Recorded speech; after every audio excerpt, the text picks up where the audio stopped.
Welcome to this video. So this is the third video that we've created for the Modern Energy Cooking Services Gender Framework. And in this video, we'll focus more on explaining the practical resources that we've published on the MECS website. So if you go to the MECS website and from the resources, if you click on the MECS Gender Framework, this will take you to the MECS Gender Framework webpage. And from this webpage, if you click on the practical guidance for applying MECS Gender Framework, this will take you to a new web page that has a lot of practical resources. So you will find an executive summary, and this provides a brief description of the gender framework and what the framework can do. Then you will find more information on the domains and subdomains. You will find the set of domains and subdomains for the household level, and another set of domains and subdomains for the organization level. And this depends on your project, whether you are interested to assess the gender equality, equity, and women's empowerment at the household level, then you will use the set of domains and subdomains for household level. And if you are interested in assessing the gender equality, equity, and women's empowerment at the household level, then you will use the set of domains and subdomains for the organization level. Then we designed a list of survey questions that you can use for the baseline and evaluation survey.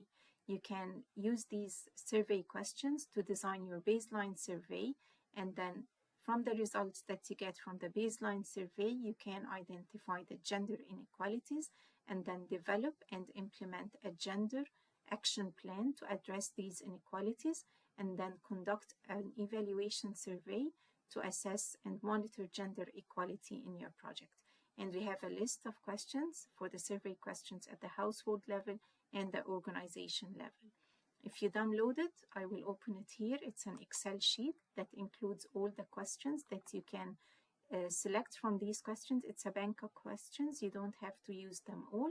You will find a list of questions for each subdomain, so for each domain and subdomain, and you will find a brief description for the domain here, or the subdomain, and the list of indicators, the ones that we are measuring for this subdomain. And then you will find additional questions covering the following measures to assess the domain and subdomain. Then you will find a column here that shows you which subdomains are interconnected or have the same question, because most of the domains and subdomains are interconnected. So you will find some of the questions already repeated in other domains and subdomains. So this will help you in showing you which questions are already repeated to assess other domains and subdomains, so you don't have to repeat them in your baseline or evaluation survey.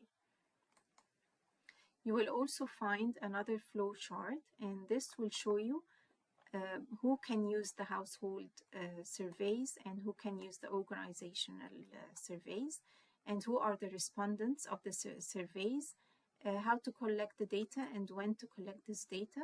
And you will also find how to report these results and use them. If we go back to the web page, you will also find a household scenario and an organization scenario.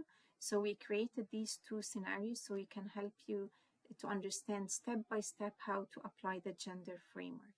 For example, if I open the household scenario, you will find step by step how to use the gender framework and how to design your evaluation, baseline and evaluation surveys.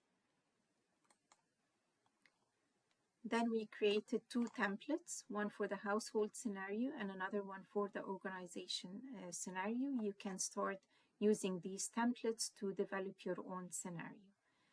Please let us know if you have any other questions related to the gender framework. We're happy to assist and anyone interested in applying the gender framework.